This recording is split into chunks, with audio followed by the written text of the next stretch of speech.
Would it be possible in today's day and time that a government would incarcerate 1 million people, blood test them, get their tissue samples, put that in a database, and then sell their organs around the world? Would it be possible that professional doctors would commit such atrocity to extract organs from a live body? Because it's such a huge and unbelievable crime, it's impossible to accept it at the first sight.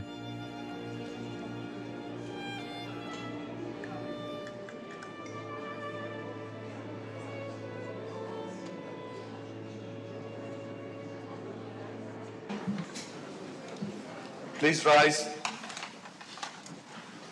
China Tribunal, final sitting. Sir Jeffrey Nice, QC, in chair. Please be seated. Good morning, ladies and gentlemen.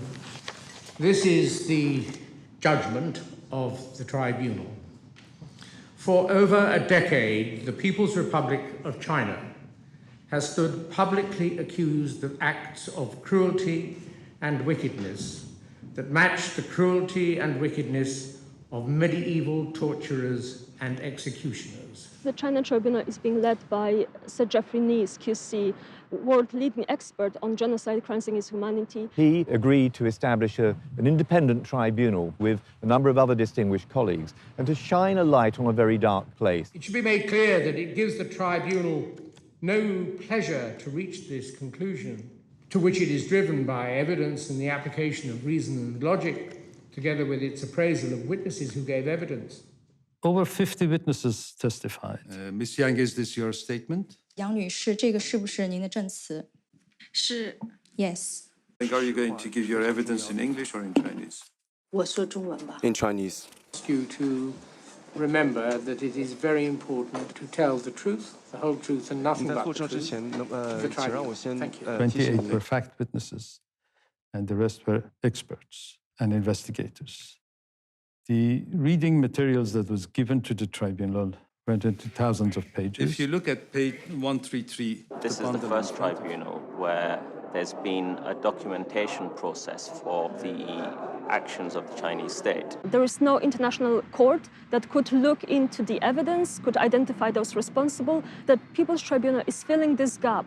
People's Tribunal are set up to investigate, in particular, the massive crimes that committed by states or state organs, which are not, for one reason or another, handled by either United Nations or other international bodies who could have handled it. The conclusion shows that very many people have died indescribably hideous deaths for no reason, that more may suffer in similar ways, and that all of us live on a planet where extreme wickedness may be found in the power of those, for the time being, running a country with one of the oldest civilizations known to modern man, which ideally we should be able to respect, and from which we should be able to learn.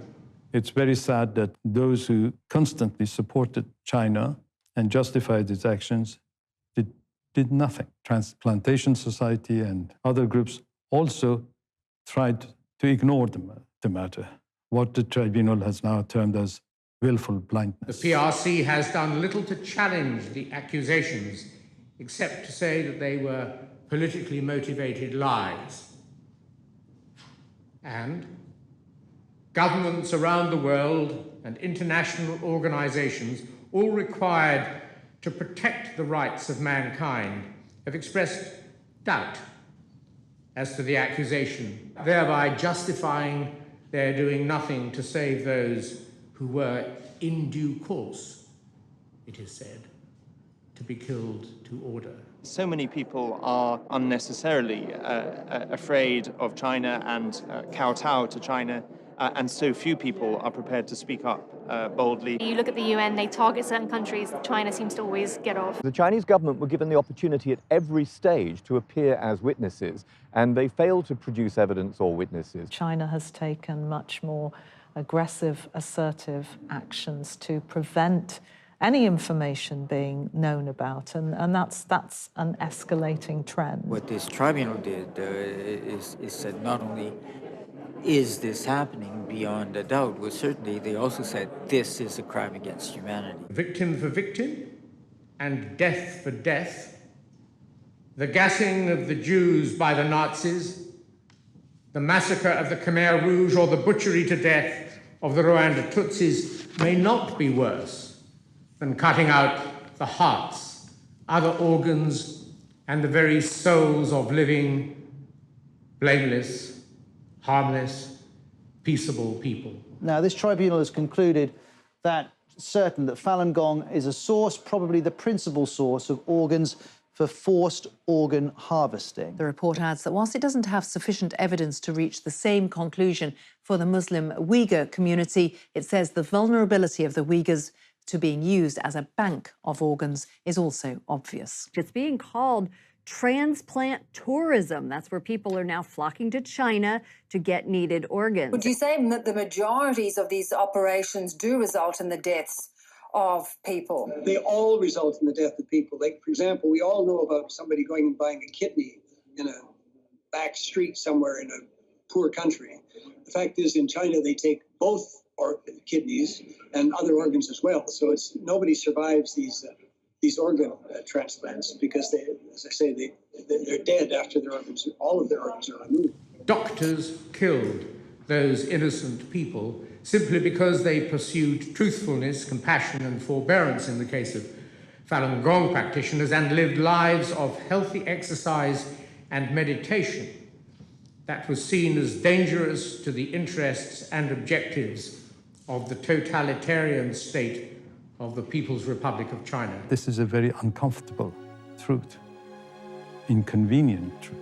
China needs to stop what they're doing. Where else in the world can you go and get an organ within 2 weeks? I hope today no one can turn around to pretend that they don't know this is happening. It's important that we never lose sight of the human side of this story. I hope this judgment will awaken some consciousness from Chinese surgeons. There's lots of important decisions that we need to make as a transplant community as to how we take this judgment forward. The tribunal concluded with this very powerful statement about any government, any entity, any individual dealing with the Chinese Communist Party state is in effect dealing with a criminal state. They actually single out China as a criminal state.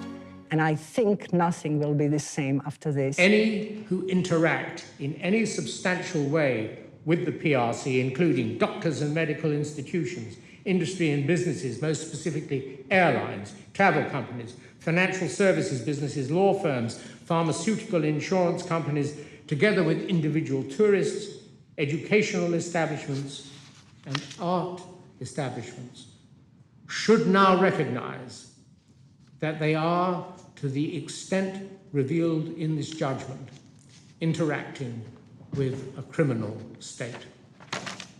We will rise.